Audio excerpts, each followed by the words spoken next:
Hi, my name is Gabriela Weissman, and I am an upcoming senior at Texas Tech University. My subject for this project is Saul Bass. The main ideas I'll develop in this video essay will be how Saul Bass was able to develop the work he has infamously done for movies such as Vertigo, West Side Story, Goodfellas, and more. Saul Bass was born in the Bronx, New York City on May 8, 1920, and died April 25, 1996, in Los Angeles, California. Saul Bass was born in the household of Eastern European Jewish immigrants. He was an American graphic designer and filmmaker who introduced a new art form with his imaginative film title sequence that conveyed the essence of a movie and prepared the audiences for what they were about to see.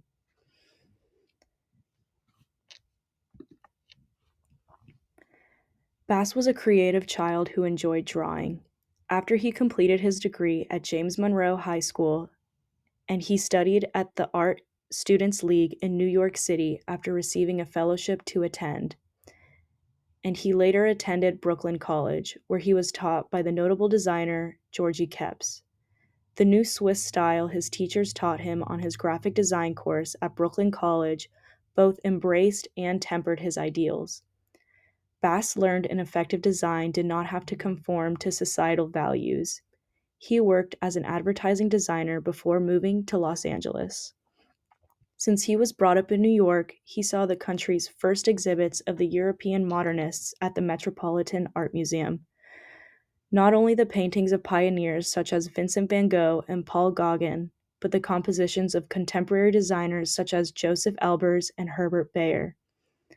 While the social realist designs of the American posters, for example, sold a product through a collective viewpoint, such as society's idea of female beauty, the more measured constructionist approach of the new Swiss style tried to sell it through the companies and individuals. Their success gave Bass the hope that the art he admired from American counterculture could one day be part of the mainstream. During the 1940s, he took up some Hollywood projects, which involved the print work for promotional purposes. In fact, he started up his own practice in 1952 and a few years later established his private firm as Saul Bass and Associates. In 1954, Bass finally had his big break as he was offered a job by the filmmaker Otto Preminger to design a poster for Carmen Jones. After his debut work in Hollywood, he worked for several reputable production houses. In 1955, he produced title sequence for The 7-Year Itch. However, he did not earn his reputation in Hollywood until he made his contribution to Preminger's The Man with the Golden Arm. In the film, he featured an animated paper cutout arm in the film title, which had a sensational effect on the audience. Bass regarded title sequence designing as an art with its unique purposes. His creation was based on the philosophy of enlightening the audience about the subject of the film and invoking their emotions accordingly. His graphic work in Walk on the Wild Side 1962 and 9 Hours in Rama 1963 are the epitome of this philosophy. The former features an ordinary cat as a dangerous predatory creature, and the latter represents the eternal mechanism of a clock embodying a large landscape. His other well-known title sequences included those for Around the World in 80 Days, made in 1956, Preminger's Bonjour Tristes, made in 1958, Anatomy of a Murder, made in 1959, and Exodus, 1960. The Alfred Hitchcock films Vertigo, made in 1958, North by Northwest, made in 1959, and Psycho, made in 1960, as well as Spartacus, made in 1960, West Side Story 1961, and Martin Scorsese's Goodfellas, made in 1990, Cape Fear 1991, and Casino 1995.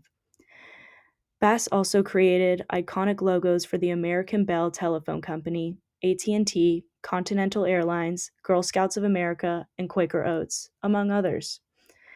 In addition to his design work, Bass directed the sci-fi thriller feature film Phase 4, made in 1977, and wrote, produced, and directed several short films. His Why Man Creates movie, made in 1968, won the Academy Award for Best Short Subject Documentary. He enjoyed 4 decades of successful career in his lifetime, winning Academy Award for his exquisite graphic designing. Here's my work side by side to Saul Bass's infamous designs. Though I obviously am unable to completely live up to Bass's unique style of graphic design, I feel that I did my best to do it justice.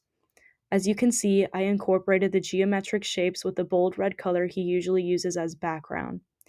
He usually uses these geometric shapes to manipulate the color in order for it to look as if it was a big contrast between the very bright and the very dark to create it unique images. Saul Bass's style is unique and all its own due to the rough and unpolished looks, but also his way of transforming ordinary objects into art. There were many people that influenced Bass and his design, like his teacher, Georgie Kepps, but also by his own mother and father as well. Saul Bass's style is famous for his use of simple geometric shapes and symbolism. Often, a single dominant image stands alone to deliver a powerful message. These shapes, as well as type, were often hand drawn by Bass to create a casual appearance, always packed with a sophisticated message. The American graphic designer designed between 1954 and 1995 not only helped bring graphic design to the attention of Hollywood and to the forefront of the 60s art movement, but revolutionized the way we watch films. He approached each film title with the same 3-point approach he would use with any other design project. 1, he saturated himself with knowledge of the company. 2, he made sure he understood the vision of the company. And 3, he didn't try to symbolize a point of view. Bass utilized 2 sets of sans serif fonts, all in capital, Venus Bold Extended and News Gothic Bold. News Gothic, a close relative to Franklin Gothic, is one of the most iconic typefaces designed by Morris Fuller Benton. It was his ability to evolve as an artist, adapting his unique vision to a huge range of material, that made him arguably the most influential American graphic designer of his generation.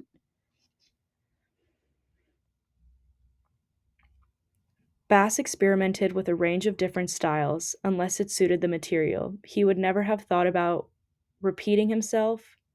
In this respect, the designers most profoundly influenced by him are those who have looked to find their own style and perspective.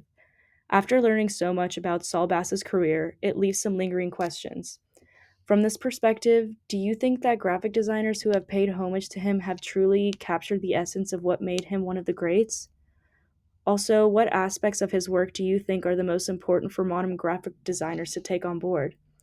And lastly, what film titles influenced Saul Bass when he made his comeback in the 1990s?